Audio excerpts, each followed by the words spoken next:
Voy a hablar de la psicología norteamericana, conductismo y neoconductismo.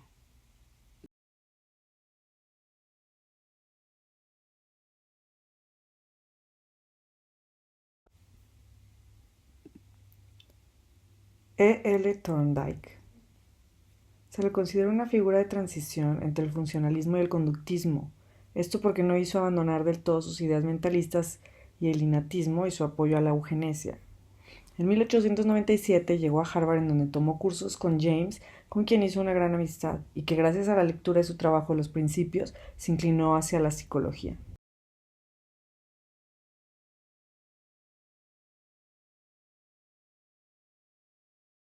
Thorndike, basado en ciertas influencias de Morgan por Psicología Comparada de 1891, describió experimentos con pollos que habían logrado identificar entre distintos tipos de granos.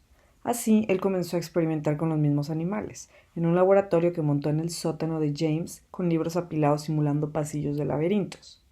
Así trasladó la observación de la conducta animal natural a la experimentación en el laboratorio, y así pudo explicar algunas conductas humanas estudiando el psiquismo animal.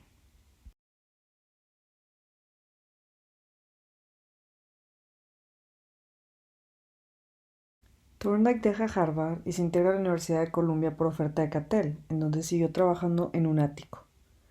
Intentó explicar la naturaleza de los procesos asociativos en los animales y vinculó los conceptos de asociación e inteligencia desde el inicio, y se dedicó a estudiar las reacciones venidas del aprendizaje o experiencia de dicho vínculo. Thorndike dijo que para comprender el origen y desarrollo de la facultad humana se deben estudiar los procesos de asociación de los animales inferiores. Él elaboró las siguientes conclusiones de sus experimentos. Número 1. El aprendizaje es incremental, no ocurre todo solo de una vez. Número 2. El aprendizaje ocurre automáticamente, no está mediado por el pensamiento. Número 3. Los mismos principios del aprendizaje se aplican a todos los mamíferos, como explican las regularidades y semejanzas encontradas respecto del establecimiento de asociaciones. La base de la asociación animal no es la asociación de ideas, sino la asociación de la idea o de la impresión sensorial con el impulso. Thorndike, 1911. Desechó finalmente su primer teoría del aprendizaje, pues encontró que la práctica por sí sola no fortalece una asociación y el desuso no la deshabilita. También abandonó la mitad de la ley del efecto, pues concluyó que en estado de insatisfacción no la debilita necesariamente. El refuerzo es efectivo para modificar la conducta, pero el castigo no.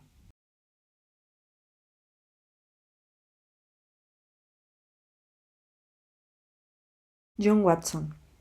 Se doctoró en Chicago en 1903 y en 1908 fue director de departamento de Johns Hopkins, encargándose de la Psychological Review.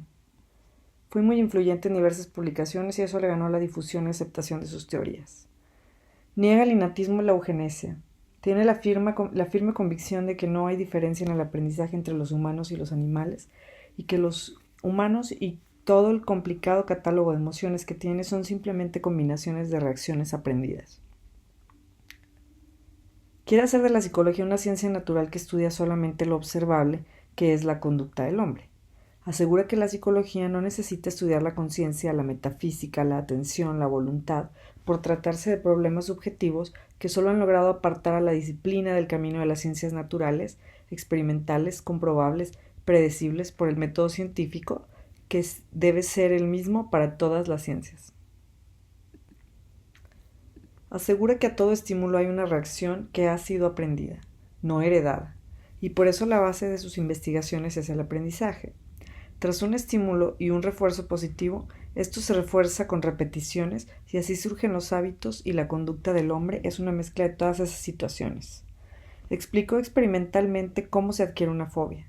Experimentó con bebés para condicionarlos a temer a una rata blanca, estimulándolos con ruidos y reacciones desagradables hasta hacer la conexión con el animal y después reaccionar solamente al ver al animal, y luego observó cómo el bebé hacía transferencia de esas reacciones a otros objetos. Tuvo una gran carrera en publicidad, condicionando a las compras emocionales impulsivas, y esto le brindó la certeza de que sus ideas y métodos de condicionamiento de la conducta humana eran acertados.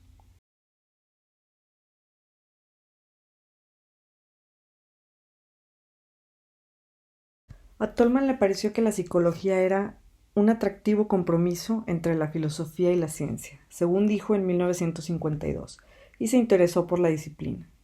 Se doctoró en 1915 en Harvard y en 1918 consiguió un puesto en Berkeley. Se le citó cercano a la psicología de la Gestalt de Lewin y Brunswick, porque se supuso que el organismo crea estructuras cognitivas para representarse la complejidad del ambiente y también que puede reorganizarlas. Utilizó los métodos del conductismo, pero también incorporó conceptos como cognición y propósito que venían de corrientes distintas como la Gestalt. Para Tolman fue un alivio la propuesta de Watson de centrarse en el estudio objetivo de la conducta y con su laboratorio en Berkeley no quiso adoptar las teorías de Watson, sino crear una nueva fórmula, ya que él tomaría todo en consideración, es decir, todo de la psicología. Rechazó las concepciones mecanicistas del aprendizaje ejemplificadas por Watson. Tolman se interesó por escribir sobre cómo por medio de la psicología se podía alcanzar la paz y el orden social motivado por el fascismo de la Segunda Guerra Mundial. Abordó temas como la motivación, personalidad y actitudes humanas. Tolman extiende su teoría a la comprensión de la acción humana. Las variables intervinientes, que son su mayor aportación metodológica, son reformuladas en un lenguaje más lewiniano. Tolman no creó una escuela como tal, pero dejó una importante línea de investigación en Berkeley de psicología animal. Contribuyó también a la penetración de las ideas de la Gestalt.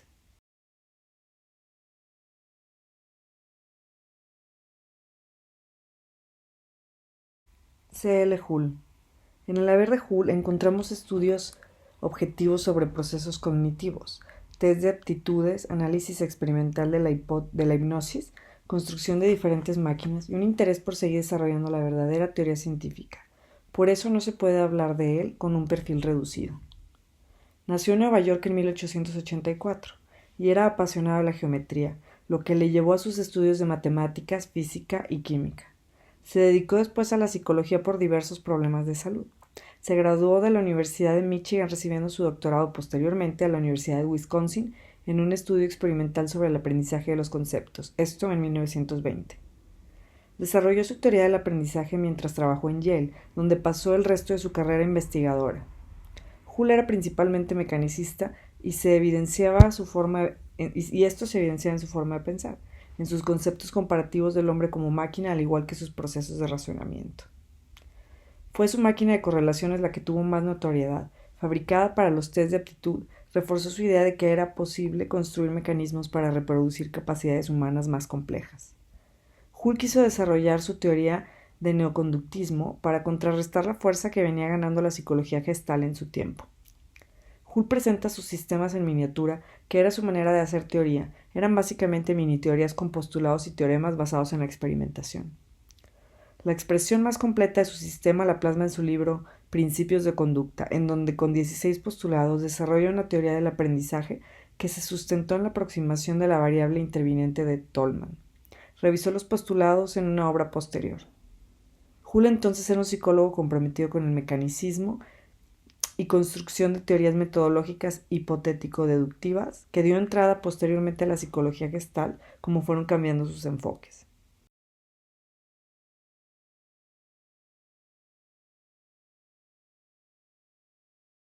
B. F. Skinner, conocido por sus teorías de conductismo y condicionamiento operante. Después de leer a Russell, Watson y Thorndike, descubrió el maravilloso mundo de la psicología y se doctoró en Harvard en 1931 con una tesis teórica sobre el concepto de reflejo. Skinner sostiene que la unidad de la conducta es el reflejo, que resulta de la correlación funcional de clases de estímulos y clases de respuestas. Las conductas son cadenas de reflejos en los que se asocian los elementos que las refuerzan. En la conducta de los organismos, en 1938, reunió sus primeros experimentos sobre los reflejos con animales y definió los básicos del condicionamiento operante. Así, con este libro se inició en el análisis experimental de la conducta. Los pilares que sustentan su conductismo son el objetivismo metodológico y la experimentación de caso único. Estudió sistemáticamente el comportamiento individual definido en términos de actividad observable de los organismos. La caja de Skinner y la caja de enseñar son dos de sus dispositivos más relevantes de investigación diseñados por él y usados hoy día por psicólogos y psicopedagogos.